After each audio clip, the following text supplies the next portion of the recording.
kita kenali juga berbagai koleksi yang ada di museum. Nah, ini adalah nah, ini adalah lamun di bahasa Indonesia mah anjing. Itu bahasa Inggris. Ini namanya dog. Jadi dognya ada dua ya. Ini dog. 1, 2, 3, 4. Ini patokannya 4 loh.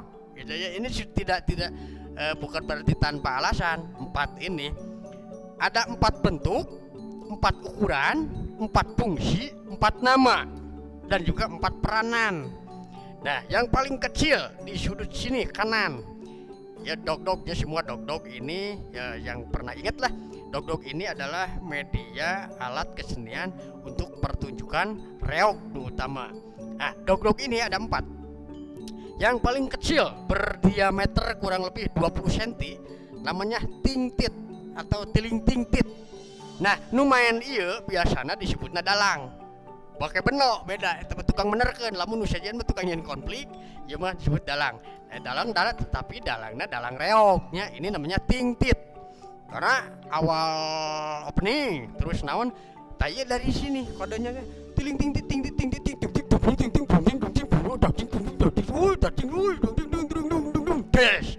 nah itu reognya. Ini alatnya adalah dog.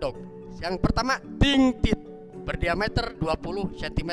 Fungsinya peran di Jepangku dalang reog ya. Yang kedua adalah panempas atau odoy. Namanya odoy. Ya, panempas. Ini ukurannya 25 cm ya. Rada lebih gede daripada nu tadi tingtit. Ini panempas. Tiling titit ting ting bung ting bung ting bung ting bung ting. Nah, itu teh kolaborasi baheula mah geus perkusi teh. Ya. Jadi reog dog perkusi teh ieu. Tingtit, odoy atau panempas. Yang ketiga adalah bangbrang. Karena kenapa disebut bangbrang? Diameternya lebih lebar. Ini sekitar 30 cm. Jadi mulai tempat ting tit ting ping brang. Nah, ini jadi disebutnya bangbrang. Oke, guys, bangbrang. Kita ngebangbrangkeun, guys. Ya bangbrang. Nah, selain bangbrang, ini ada lagi yang lebih besar. Biasanya diameternya lebih dari sini. Sekitar 50 cm ya.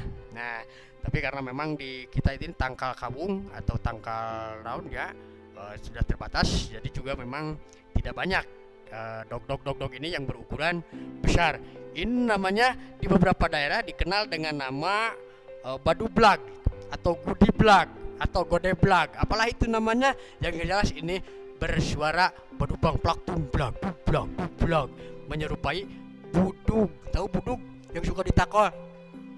Bedug ya namanya. Oke, tiling titit ting ting ting ting ting ting ting ting. Ada lagi dog lain ya. Ini namanya, nah ini seperti lodong kok, seperti meriam. Tahu meriam belina. Nah, ini namanya dog lojor ya. Nah, dog lojor ini kalau tadi dog yang lain yang tradisional itu berbahan kayu ya, kuluwung teh ya, kuluwung. Kalau ini berbahan bambu. Kalau sekarang sering nonton celempung ya. Nah, bahannya sama, ininya juga kaidah pembuatannya hampir sama, cuma medianya ini ditutup oleh kulit. No, ini namanya dog lojor ya. Suaranya kumaha? Oke. Dari tadi ada dog lojor, ada angklung, ada calung, ada suling, banyak ya. Ada ebek. You know efek udah lumping efek deh. Ada lagi bang barongan, ada lagi namanya banyak. Oh, ternyata sangat banyak sekali ya. Aduh guys, tuh. Nah, pengetahuan lain juga banyak ini di sini dituliskan. Seni pupuh Sunda tuh, sana apa? Nah, lamun teu apa silakan bisa dibaca di sini ya. Ini loh keunggulannya Museum Galeri Bahari itu ada berbagai koleksi barang, ada keterangan ilmu pengetahuan yang memang penting diketahui oleh anak cucu kita generasi ya. Tuh misalkan seni pupuh Sunda, aya guru bilangan, aya guru lagu, aya watak, aya guru nanti aya seperti pupuh 17 pupuh. Nah, itu naon wae banyak deh gitu ya. Oke, kita jalan-jalan guys ke juru-juru yang lain. Ada angklung, banyak. Ini angklung mendunia ya, seperti hanya gamelan. Nah, ini juga ada kecap lain kecapi atau kacapi. Kacapinya buah kacapi aja.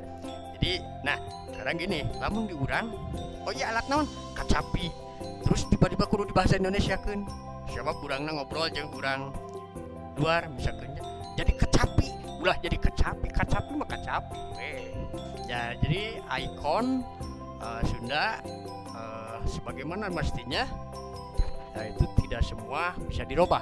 Oke, kita naik ke lantai 2. Ini yang kita tadi omongkan tuh kan sudah rawing celi. Ini tadi kita omongkan ada celempung. Nah celempung itu seperti ini ya. Celempung teh kendang minimalis yang terbuat dari bambu ya. Nah ada celempung, ada kerinding, ada goong tiup, ada lagi goong nu dijual aja. Kerinding ya, ada topeng, banyak sekali ya. Yuk kita jalan-jalan lagi.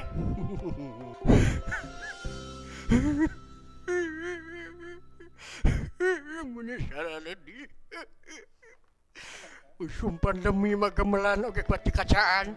Temenang nabuh seniman temenang mengais rezeki seperti di kacaan. Buah isu pageta masih capot di kacaan deh. Bakat ku jadi. Para wargi guys.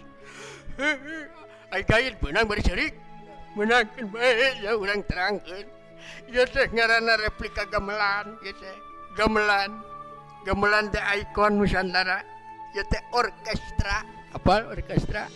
Lamun di luar negeri mah aya orkes ieu tandingan barat nya. Anu biolana teh 60, 70, 80, 90 eta bermain harmonis nya. Memainkan lagu-lagu kuno zaman Mozart, Beethoven, you know. Teu nyaho. Bae aleh bisa buat atuh. Asam kadienakeun maka tah di urang mah boga gamelan.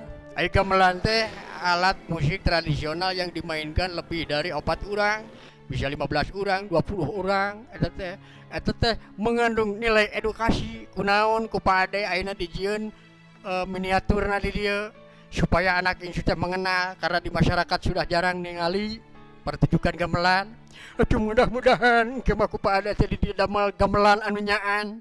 Jadi saminggu sakali teh barudak teh bisa latihan ulah jadi nayaga. Tapi ternyata pelajar saling memahami, memperseukeut rasa teh tina belajar seni nya apa sensitif geuningan aya diajar tina seni mah batak seniman sok parundungan siapa sensitif tah melatih kepekaan mana hak mana kewajiban sok gamelan tingali aya bonang aya rincik aya saron hiji saron dua panerus aya peking aya kenang aya kempul aya goong aya bende aya gambang aya rebab eta teh sarua metode permainanna teh aya nu dikaset aya nu dipukul aya nu ditepak aya nu digadekeun zaman ayeuna mah loba. Nah eta teh hak dan kewajiban teu beda ti sinergi urang berbangsa jeung bernegara. Anu jadi tentara, anu jadi pedagang, jadi dalang, jadi seniman, menjadi tukang naon kabeh bersinergi memainkan harmonisasi kehidupan. Tah ieu corak contohna teh napasna tina belajar seni teh supaya urang jadi lebih peka jeung sensitif lain dina urusan sensitif anu teu puguh nya. Nah, tapi lamun masyarakat urang barudak dikenalkan ke gamelan tidak usah jadi profesi, tapi setidaknya mengalami ternyata bekerja sama di bidang seni itu begini.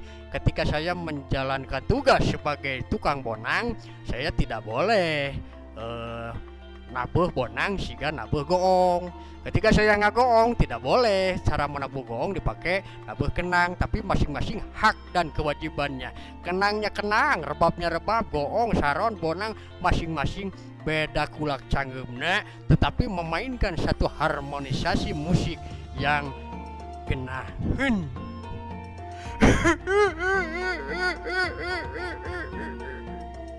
Ini urang nanya kunaon? Moal ngupahan moal? Ngupahan eueuh komo muruhan. Aduh menayang ceurik ningali imah baheula suhunanana ti mimiti tamagna ti mimiti bilik giribikna asa inget imah baheula ini teh baheula teh patuboga imah. Aduh. Nah ini para wargi beberapa miniatur ya corak arsitektur rumah baheula, rumah Sunda yang dibangun sebagian besar menggunakan material kayu, bambu, dan juga atapnya ini ada atap rumbia, aya atap eurih. Eurih teh nyaeta naonnya istilahna teh? Tangkal pare. Oh, eurih. Ada di cangcinganan. Nah, eurih, aya hateup eurih jeung hateup injuk.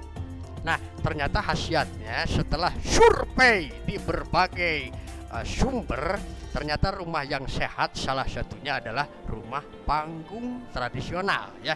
Bukan hanya di Sunda tapi di Melayu di mana juga rumah panggung memang banyak gitu nya. Pertama, dari segi beban tidak terlalu memberatkan bumi ya, karena kan nanti ditopang tihang-tihang atau tatapakan. Artinya bumi aman. Artinya kalau memang bumi ini bernapas, tanahnya tidak tertutup oleh beton dan juga tembok ya, tidak terlalu banyak. Kedua, ini aman dari gangguan binatang buas, batakna panggung, orai, biruang, gajah, jerapah, moal ngaganggu kayak mah panggung mah ya, kecuali mitoha gitu jeung nu nagih gitu nya. Nah eta katilu ya, atap ini berfungsi sebagai stabilisator, ngajaga stabilna cuaca. Panas tidak terlalu panas, kalau dingin tidak terlalu dingin, dan juga ini menyerap udara dan energi kotornya. Nah, mata kelamun urang sare di imah panggung itu suasana relatif lebih ceptis. Jangankan tengah malam, tengah poe weh masuk ke imah panggung anu atapna atap injuk ya, ceptis eta teh. Oh, asli ya. Ternyata cerdas ya orang tua dulu kita membuat bangunan. Ada lagi giribik dan bilik. Naon bedana cing? Nah, giribik itu anyaman bambu. Anyaman bambu yang belum difungsikan menjadi bangunan ngaranna giribik. Tapi setelah dipasangkan menjadi dinding bangunan saung namanya bilik. Oke? Nah, ini bentuknya bentuk suhunan corak badak heai ya. Ya mirip-mirip heai mitoha lah gitunya. Badak heai, mitoha heai aya. Ayo, urang jalan-jalan deh nya. Oke, kenali sejarah bangsamu, cintai negerimu ya. Untuk lebih meningkatkan kecintaan kita kepada nusa bangsa dan negara, kita tentunya perlu menambah literasi wawasan, menambah pengalaman selain dari menonton, yaitu membaca. Nah, salah satunya ini berbagai sumber yang dipetik dari beberapa buku dan juga langsungnya bentuk fisiknya warisan karuhun urang baheula. Ini beberapa prasasti yang memang tulisannya sudah diterjemahkan, sudah ditranslate, dan juga sudah berdasarkan riset lah sudah dibukukan. Ada prasasti Batu Tulis Bogor, ada prasasti Sadapaingan, ada prasasti Skawali, ada prasasti Cikapundung, ini daerah Bandung ya, daerah Ujung Berung diketemukannya ya. Ini perkiraan di tahun 1884 ya, masih pada saat itu setelah zaman Sumedang Larang berarti ya. Oke, ada lagi prasasti Pasir Datar, Kabantelan, Nyalindung, Mandibuna, Sangyang Tapak, Sukabumi. Nah, ini banyak sekali sumber ya. Ini perlu kita baca dan isinya banyak sekali yang perlu diteladani tentang karakteristik masyarakat Sunda pada masa lalu, pemerintahan masa lalu gitu. Oke, ya banyaklah yang perlu diteladani, sisi-sisi nilai yang masih relevan diaplikasikan di lakonan di zaman ayeuna.